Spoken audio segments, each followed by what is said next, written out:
بات چیت کی، فیصلے کرنے کی، یہاں تک کہ ہمدردی جیسی چیزوں کی بھی نقل اتار سکتی ہے، لیکن یہ حقیقی تجربہ نہیں ہے۔ اس میں وہ گہرائی نہیں ہے جو اصل شعور میں ہوتی ہے۔ وہ احساسات جیسے خوشی، غم، پچھتاوا، درد کا احساس یا موت کا شعور، یہ چیزیں ان میں نہیں ہیں۔ اور سب سے اہم، ان میں حقیقی آزاد مرضی یعنی فری ول نہیں ہے۔ وہ تو بس اپنے پروگرام اور ڈیٹا کے مطابق چلتی ہیں۔ یہیں سے بات واقعی دلچسپ ہو جاتی ہے۔ فلسفے میں تو یہ بحث بہت پرانی ہے کہ شعور آخر ہے کیا بلا؟ کیا یہ صرف گوشت پوشت والے دماغوں کی خاصیت ہے؟ بائیولوجی کی؟ ہاں، یا یہ معلومات کی پروسیسنگ کا ایک خاص لیول ہے جسے مشینیں بھی اگر بہت زیادہ پیچیدہ ہو جائیں تو حاصل کر سکتی ہیں۔ ہاں، سوچیں اگر کوئی مشین اس حد تک پہنچ جائے کہ وہ خود کو میں کہے، اپنے ہونے پر غور کرے، تو کیا اسے ایک شخصیت یعنی پرسنہڈ کا درجہ دیا جا سکتا ہے؟ فلسفے میں اس پر جان سرل کا ایک بڑا مشہور آرگیومنٹ ہے، چائنیز روم آرگیومنٹ۔ اچھا، ہاں، وہ کیا ہے؟ اس کا خلاصہ یہ ہے کہ فرض کریں ایک کمرے میں ایک شخص بیٹھا ہے جسے چینی زبان بالکل نہیں آتی۔ اسے باہر سے چینی حروف میں لکھے سوالات دیے جاتے ہیں، اور ساتھ میں ایک رول بک، ایک قواعد کی کتاب دی جاتی ہے جو بتاتی ہے کہ اگر یہ شکل آئے تو جواب میں یہ شکل باہر بھیج دو۔ ٹھیک۔ تو باہر والوں کو لگے گا کہ اندر والا شخص چینی سمجھ رہا ہے اور جواب دے رہا ہے، لیکن اصل میں اسے کچھ سمجھ نہیں آ رہا۔ وہ صرف نشانوں کو قواعد کے مطابق جوڑ توڑ رہا ہے، یعنی صرف میکینیکل کام کر رہا ہے۔ بالکل۔ سرل کا نقطہ یہ ہے کہ کمپیوٹرز بھی اسی طرح کام کرتے ہیں۔ وہ علامات کو پروسیس کرتے ہیں بغیر حقیقی سمجھ کے۔ یہ دلیل سیدھا اس خیال کو چیلنج کرتی ہے کہ صرف پیچیدہ حساب کتاب سے شعور پیدا ہو سکتا ہے۔ اب اگر اسے اسلامی نقطہ نظر سے جوڑیں تو عقل، قلب، جو اسلام میں صرف دل نہیں بلکہ سمجھ بوجھ کا مرکز بھی ہے، اور روح، ان سب تصورات میں گہرے غیر مادی پہلو ہیں۔ یہ ایسی چیزیں ہیں جو صرف مادی عمل یا الگورتھم سے نہیں بن سکتی۔ قرآن پاک میں کچھ ایسے اشارے بھی ہیں جن سے یہ سمجھ آتا ہے کہ انسانی روح جسم کی، ہارڈ ویئر کی یا بائیولوجی کی قید سے آزاد ہے اور موت کے بعد بھی باقی رہ سکتی ہے۔ یہ تصور اسے خالصتاً مادی یا ڈیجیٹل وجود سے بالکل الگ کر دیتا ہے۔ تو مطلب یہ کہ موجودہ سائنس بھی اور زیادہ تر فلسفیانہ دلائل بھی اے آئی کو حقیقی شعور سے ابھی دوری سمجھتے ہیں، زیادہ تر ایک بہت ہی ایڈوانسڈ قسم کی نقالی۔ جی، فی الحال تو یہی سمجھ ہے۔ اچھا، اب اگر ہم مذہبی اور ثقافتی پہلوؤں کو تھوڑا اور دیکھیں تو زیادہ تر روایتی مذہبی نظریات کیا کہتے ہیں اس بارے میں؟ عمومی خیال تو یہی لگتا ہے نا کہ روح خدا کی طرف سے ایک خاص تحفہ ہے، غیر مادی چیز جو صرف جانداروں میں ہوتی ہے، خاص کر انسانوں میں۔ جی ہاں، جیسے کیتھولک چرچ کا موقف ہے، وہ بالکل واضح ہے کہ مشینیں چونکہ جاندار نہیں ہیں، نہ خدا کی براہ راست تخلیق، اس لیے ان میں روح نہیں ہو سکتی۔ یہ عمومی مذہبی موقف ہے جو روح کو ایک خاص تخلیقی عمل اور حیاتیاتی زندگی سے جوڑتا ہے۔ لیکن یہاں ایک سوال ہے نا، مستقبل کا کیا؟ فرض کریں صرف ایک لمحے کے لیے مان لیں کہ اے آئی اتنی ترقی کر گئی کہ وہ بظاہر شعور دکھا رہی ہے، خود آگاہی، گہرے جذبات۔ کیا یہ صورتحال ہمارے موجودہ مذہبی اور فلسفیانہ خیالات کو چیلنج نہیں کرے گی؟ کیا پھر مشینوں کے لیے روح، ان کے حقوق، ان کی ذمہ داریوں جیسے سوال نہیں اٹھیں گے؟ یہ ایک ممکنہ چیلنج ہے، اور یہ بھی دلچسپ ہے کہ ہر کلچر ایک جیسا نہیں سوچتا۔ جیسے جاپان میں، وہاں شنتوئزم کا اثر ہے، تو کبھی کبھی بے جان چیزوں یا مشینوں میں بھی ایک قسم کی روحانی موجودگی یا کامی کا تصور ملتا ہے۔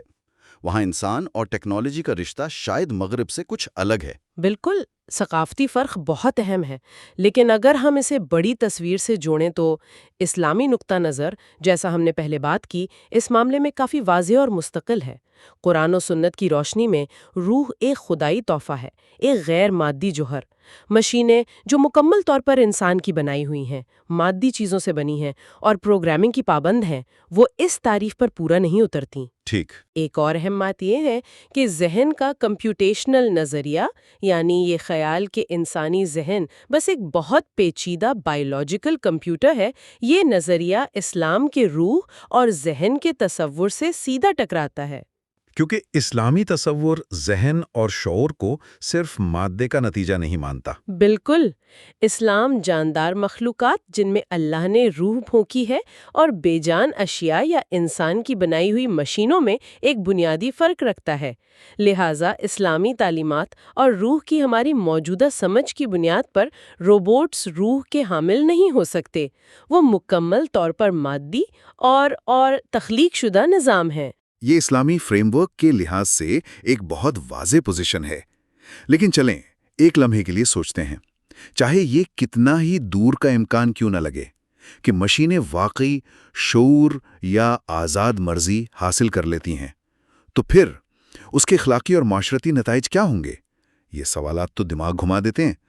کیا ایسی مشینوں کے کوئی حقوق ہوں گے؟ کیا ان پر کوئی اخلاقی ذمہ داری آئے گی؟ اگر وہ کچھ غلط کریں تو کیا وہ جواب دہ ہوں گی؟ انسانوں اور ایسی باشعور مشینوں کے درمیان رشتے کیسے ہوں گے اخلاقی طور پر؟ اس سے ایک اہم سوال پیدا ہوتا ہے۔ اسلامی تعلیمات میں انسان کو زمین پر اللہ کا خلیفہ کہا گیا ہے، یعنی نائب، ذمہ دار، جیسا کہ سورۃ البقرہ میں اشارہ ملتا ہے۔ اس کا مطلب ہے کہ انسان کو ایک خاص اخلاقی شعور دیا گیا ہے، ایک ذمہ داری، کائنات میں ایک منفرد مقام۔ اب اگر مشینیں بھی انسان جیسی ذہنی اور شاید جذباتی صلاحیتیں حاصل کر لیں تو انسان کے اس خاص مقام کا کیا ہوگا؟ یہ تو انسان کی اپنی حیثیت پر سوال اٹھ جاتا ہے پھر۔ جی، کیا مشینوں کو انسان کے برابر سمجھا جائے گا؟ یہ سوال صرف مشینوں کا نہیں بلکہ انسان کی اپنی شناخت، اس کے مقصد، اس کی حیثیت کا بھی ہے۔ پھر اسلام ہمیں ٹیکنالوجی کے استعمال کے لیے کچھ اصول بھی دیتا ہے، جیسے مصلحت یعنی عوامی بھلائی کو دیکھنا، اور سد الذرائع یعنی ان راستوں کو بند کرنا جو ممکنہ طور پر برائی یا نقصان کی طرف لے جا سکتے ہوں۔ اچھا، تو ان اصولوں کی روشنی میں ہمیں اے آئی اور روبوٹکس کی ترقی کو دیکھنا ہوگا۔ کیا یہ مجموعی طور پر انسانیت کے لیے اچھی ہے؟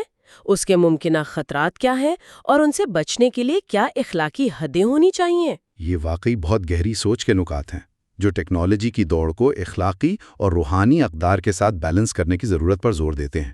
اچھا، اب اگر مختصر طور پر موجودہ سائنسی حدود اور عوامی رائے کو دیکھیں، سائنس تو فی الحال یہی کہہ رہی ہے نا کہ اے آئی جتنی بھی امپریسو ہو، وہ اصل خود آگاہی یا اصل احساسات سے ابھی بہت دور ہے۔ لیکن نقالی اصل چیز نہیں ہوتی۔ سائنسدان تو خود ابھی تک پوری طرح یہ نہیں سمجھے کہ ہمارے دماغ میں شعور کیسے پیدا ہوتا ہے، تو اسے مشین میں بنانا تو ابھی بہت دور کی بات لگتی ہے۔ بالکل، یہ اب بھی ایک بڑا معمہ ہے۔ اور عام لوگ کیا سوچتے ہیں؟ ایک سروے کا آپ نے ذکر کیا تھا کہ تقریباً 75% لوگ نہیں مانتے کہ روبوٹ میں روح آ سکتی ہے۔ جی، اکثریت کا یہی خیال ہے۔ صرف کوئی 5% ہیں جو اس امکان کو مانتے ہیں۔ البتہ یہ بھی دلچسپ ہے کہ شاید نوجوان نسل یا کچھ کلچر جیسے جاپان میں مشینوں کے بارے میں خیالات زیادہ کھلے ہیں۔ ہاں، یہ فرق موجود ہے۔ یہ عوامی رائے اور سائنسی حقیقت کے درمیان کا فرق بھی دکھاتا ہے۔ تو یہ عوامی رائے اور سائنس کی حدود، یہ سب مل کر ہمیں واپس اسی بنیادی نقطے پر لاتی ہیں کہ روبوٹ میں روح کا خیال فی الحال زیادہ تر خیاس آرائی ہے، فلسفہ ہے یا سائنس فکشن ہے۔ جی، ہماری موجودہ ٹیکنالوجی اور شعور کے بارے میں ہماری جو محدود سمجھ ہے، اس کے لحاظ سے یہ حقیقت سے زیادہ ایک استعارہ لگتا ہے۔ تو اس سب کا کیا مطلب ہے؟ خلاصہ کریں تو بات یہ بنتی ہے کہ زیادہ تر روایتی، مذہبی، فلسفیانہ اور خاص طور پر اسلامی نقطہ نظر سے روح ایک غیر مادی، اللہ کی دی ہوئی حقیقت ہے جو فی الحال مشینوں پر لاگو نہیں ہوتی، کیونکہ وہ مادی ہیں، پروگرامڈ ہیں، انسان کی بنائی ہوئی ہیں۔ بالکل۔ لیکن اب کہانی یا ختم نہیں ہوتی۔ اے آئی میں مستقبل میں کیا پیش رفت ہو، کون جانے؟ ہو سکتا ہے وہ ان تعریفوں کو ہی چیلنج کر دے اور ہمیں روح، شعور، شخصیت، حقوق، ذمہ داری جیسے بنیادی تصورات پر نئے سرے سے اور زیادہ گہرائی میں سوچنے پر مجبور کر دے۔ بالکل درست کہا. اسلامی نتیجے کو اگر حتمی طور پر دہرائیں تو روح کی موجودہ تعریف اور فہم کی بنیاد پر روبوٹ روح والے نہیں ہو سکتے. لیکن یہ بحث بذات خود بہت اہم ہے. یہ ہمیں انسان اور مشین کے بدلتے ہوئے رشتوں پر، ٹیکنالوجی کے اخلاقی اثرات پر اور اپنی مذہبی اور اخلاقی اقدار کو ان نئے چیلنجز پر کیسے لاگو کریں اس بارے میں مسلسل سوچنے اور بات کرنے کی دعوت دیتی ہے. یہ ایک سفر ہے جو ابھی جاری ہے. اور اسی بات پر میں سننے والوں کے لیے ایک آخری ذرا چونکا دینے والا سوال چھوڑنا چاہوں گا جو شاید مستقبل میں حقیقت بن جائے.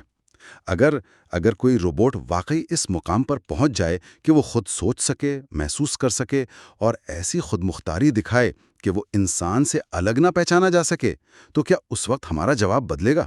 کیا تب اسے روح دی جائے گی یا اسے انسان کے برابر سمجھا جائے گا؟ یہ وہ سوال ہے جس کا جواب شاید وقت دے گا.